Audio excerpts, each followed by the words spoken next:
German forces are bleeding heavily at Stalingrad. Flames surround the battlefield, and the freezing cold no longer reaches the soldiers on either side. Retreating German units fall back under cover of their tanks, moving through smoke and fire. Inside one Tiger tank, the crew works in silence. The commander sits distracted, unable to hear the driver calling out to him. Tension grows as the radio operator warns that Russian troops are advancing toward the bridge ahead. Da sind sie.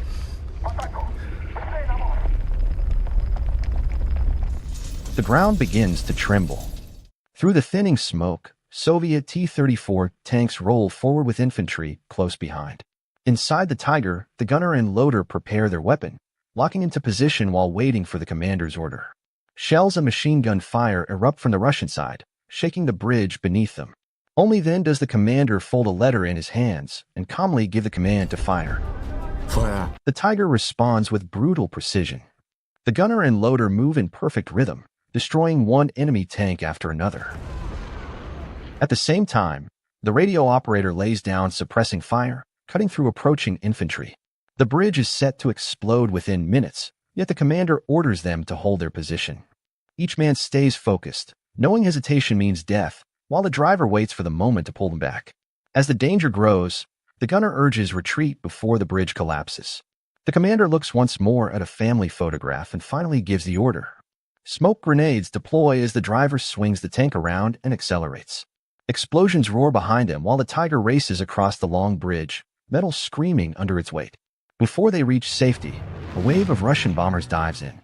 Firebombs rain down, and flames spill into the tank.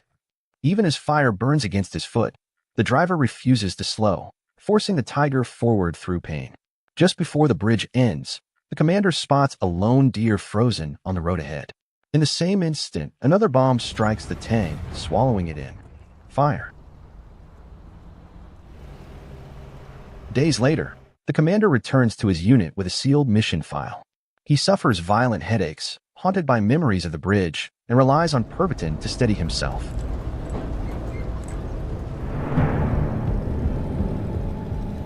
When he reaches the repair yard, the crew is already working on the damaged Tiger. Without delay, he gathers them and reveals their new assignment. Their mission is simple but deadly. They must cross the front line alone, without support, to locate Colonel Paul von Hardenberg and extract him before the Russians can capture and interrogate him. The crew shows quiet frustration, but refusal is not an option. Einmal los, Männer.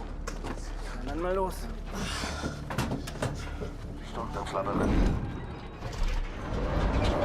The engine roars to life, and the Tiger begins its journey. Inside the tank are 5 men bound by duty and survival. Commander Philip Gherkins leads them forward. Christian Weller serves as the gunner. Helmut controls the tank as driver. Kielig handles communications as radio operator. Michel, the youngest among them, works as loader. Together, they move toward a mission none of them truly believes they will survive. As the Tiger moves forward, the crew talks quietly about Colonel Paul. Some rumors claim he died during the chaos at Stalingrad. Others say he escaped a destroyed factory by cutting off his own hand. None of them understand how a man so badly wounded could be sent back to the front and end up trapped deep in enemy territory. Philip finally explains what the file reveals. Paul was working on a secret retreat strategy, one that included locations and supply routes for German forces. If the Russians captured him, the entire front could collapse. The mood shifts when Helmut teases Michel for staring at a photograph of a young girl. Michel blushes, and laughter fills the tank for a brief moment. That light feeling fades as they pass a group of nervous German soldiers setting up navigation signs along the road. The crew senses something is wrong, but they continue forward, assuming the signs are meant to mislead Russian units rather than their own. That night, they stop in a forest and make a small camp. Philip orders them to eat quickly before putting out the fire, unwilling to risk being seen. Soon after, faint rustling echoes through the trees. Michel nervously mentions a girl he once met in Ukraine who spoke of soldiers' ghosts wandering forests like this. No one takes the story seriously, and Helmut jokes it away, easing the tension. Later, Kielig asks Philip if he knows Colonel Paul personally. Philip admits they were close friends from their military academy days. Paul even introduced Philip to the woman who later became his wife. The weight of the mission feels heavier now. When night watch begins, Philip stands guard with Michel while the others rest. He quietly tells Michel not to take Helmut's mockery to heart. Helmut once lost a son around Michelle's age in an airstrike, and teasing is the only way he knows how to show care. By morning, the journey continues, but Philip's focus keeps slipping, his mind drifting back to the bridge and the fire. Suddenly, Keelig intercepts a radio signal. A Latin prayer plays through the static, calm and unsettling. Gottes, erbarme dich unser. The crew exchanges confused looks. Latin masses have no place here, especially in Orthodox territory. They shut the radio off, realizing it is meant to unsettle and frighten soldiers.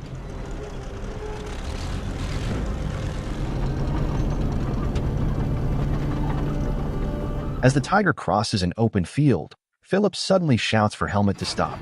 A warning sign flashes past his vision just in time. He orders everyone except the driver out of the tank, telling them to step only where previous tank tracks lie. They discover a landmine hidden directly in front of the track wheel. While Philip and Michelle work carefully to disable it, the others scan the area for threats. As tension peaks, Michelle reacts instantly, grabbing a pin just before it slips free, saving both their lives. The trap reveals itself to be worse than expected.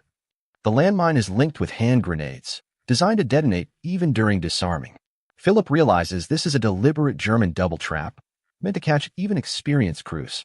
He orders Michelle to stay calm and tells Helmut to slowly reverse the Tiger along its original tracks.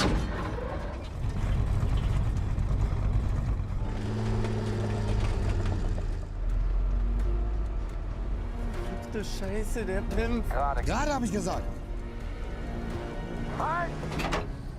When the tank reaches a safe distance, Philip returns with a rope and secures it to the mine. Zurück nach Hause. With steady breaths and shaking hands, Michelle presses the mine against the unpinned grenade. Once everything is set, the crew retreats. Hinter dem Panzer! Michelle pulls the rope, and the explosion rips through the field, echoing across the empty land.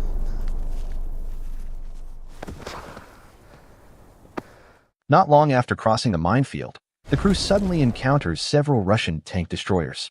Weller urges them to face the enemy head-on, confident that the Tiger is faster and stronger. Philip refuses to gamble the mission on pride.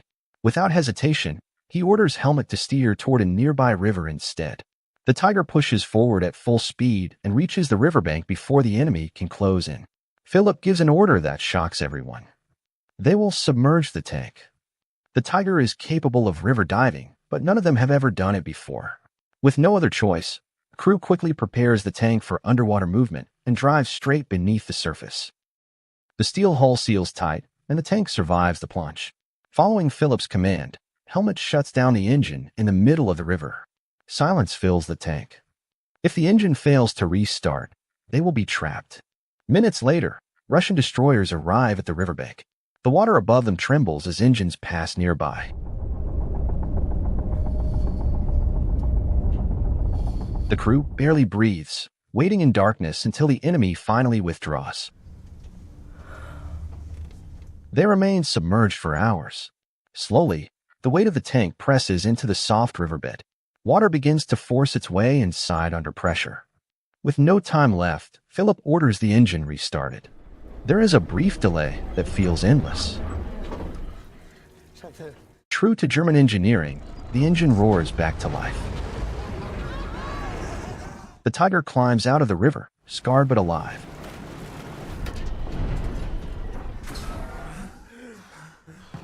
After escaping, they continue forward through the night. To stay alert, everyone except Keelig takes stimulant pills, forcing their bodies to keep moving. Ich will lieber einen klaren Kopf behalten. Not long after, they spot a burning village in the distance and hear voices drifting through the smoke. At first, they prepare for combat. Then they realize the voices belong to German soldiers. Hoping for fuel and supplies, the crew moves in cautiously. What they witness freezes them in place. German troops herd civilians and animals into a village church and set it ablaze.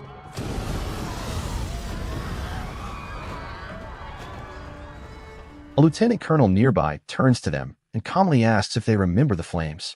The sight pulls each man back into his own past, into memories they would rather forget. Unable to stay, they collect supplies quickly and leave without a word. Later that night, they speak casually, trying to bury what they saw. Keelig breaks the silence by mocking Weller's homemade wine. For once, Weller does not argue. He admits this batch tastes terrible, but says the wine he made years ago was so good that Goring bought half of it. When asked if the vineyard was his, Weller only smiles. He made the wine, but the land and grapes belonged to others. Before the war, Weller dreamed of being a winemaker in Austria. Keelig was a Latin teacher. Helmut drove trains. None of those lives exist anymore. Now they follow orders without question, whether those orders feel right or not. Philip finally speaks, saying that obedience to law and command is the only way large human systems survive. Helmut cuts him off at once, warning that there will be no politics inside his tank. Auf die Lokführer. Die Retter der Gesellschaft. The next day, the crew continues forward until a broken windmill appears on the horizon. The structure feels wrong from the start. None of them like the sight, yet they know there is no way around it. Weapons are checked, targets are set, and the Tiger moves straight toward the windmill. Without warning, a shell lands in front of the Tiger. As expected, a Russian tank destroyer emerges from behind the windmill. The Tiger releases smoke and fires while pulling back. The crew uses the whole machine gun, not to destroy the enemy, but to distract it, giving Helmut room to maneuver the Tiger out of the kill zone. The destroyer can only fire straight ahead, giving them a brief advantage. Still, the distance is enough for the enemy to turn and fire. The shot hits the Tiger, shaking the crew inside. Philip stays calm and orders a risky move. They circle the enemy, then suddenly stop and wait. As planned, the destroyer turns to line up another shot and slips into the crater made by its own earlier shell. The Tiger fires and destroys it in a single strike. The victory comes at a cost. Keelig is badly wounded from the earlier hit. Knowing his time is short, he asks the crew to write a letter to his family. Soon after, he succumbs to his injuries. The crew buries him nearby in silence, giving him the respect they can afford. When it is done, Philip orders everyone back to the vehicle. Before they leave, Michael notices something disturbing inside the destroyed enemy tank. There are no bodies, only burned skeletons. The sight unsettles everyone. Weller insists that something is wrong and demands they retreat. Philip refuses. He orders them back into the Tiger, reminding them that the mission carries weight far beyond their own lives. As they move on, tension fills the cramped tank. When the radio is switched on, prayers mix with distant screams. The sound cuts straight through them, and the radio is shut off at once. Weller finally snaps. He accuses Philip of risking all their lives just to save his old friend Paul. He calls for a vote on whether they should turn back. One by one, the crew stands with Philip, even though fear sits heavy in all of them. Weller, ik ben beim Kommandanten. Philip warns Weller privately that disobedience will not be tolerated. The Tiger rolls on. As they draw closer to their destination, Philip notices strange changes. Compasses behave oddly. Watches no longer keep time. They drive through the night, and by morning Philip spots boot tracks pressed into the mud. Panzer anhalten! The crew exits the tank with weapons ready. The tracks belong to German soldiers. Deutsches Fabrikat. Leaving the Tiger behind, they follow the trail on foot. Along the way, they discover German-made booby traps, clear signs that they are nearing Paul's bunker. They move carefully, unsure whether he is still alive. Skeletal remains of paratroopers lie scattered along the path, silent proof that a previous mission failed here. Fallschirmjäger. Wahrscheinlich haben sie uns geschickt, weil die es nicht geschafft haben. Los jetzt. The forest grows heavier with every step, and whatever waits ahead no longer feels like war alone. At last, they reach the bunker. The area feels wrong. No guards. No movement. Everything is too quiet. As they step inside, the mood suddenly shifts. Loud music fills the air, and the lights are still on. Following the sound, they discover German soldiers and female auxiliaries drinking, laughing, and enjoying themselves as if the war never existed. A sergeant greets them warmly, acting as though he already knows them. He leads Philip away to meet Paul.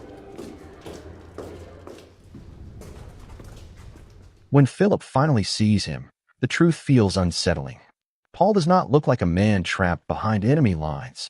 The table is full of food, even fine wine. Supplies are not a problem here. Still, one rumor is true. Paul is maimed. Philip wastes no time and orders Paul to leave with him. Paul only laughs. He questions how Philip plans to extract him using just one tank and a tired crew. Philip says it does not matter. Orders are orders. Paul refuses and challenges him instead. Paul begins digging into the past. He brings up Stalingrad. He reminds Philip of the moment he hesitated. Was haben wir in Stalingrad gemacht, Philipp? Back then, Paul had been confused, unable to give orders even after receiving them directly from division. Philip had stepped in, forcing the command through. Unser Vorstoß wird scheitern, wenn wir nicht jetzt handeln. Das sind Befehle, das ist nicht unsere Entscheidung. Factories were burned without delay. Only later did they realize there were no Russian soldiers inside, only civilians hiding from the fighting.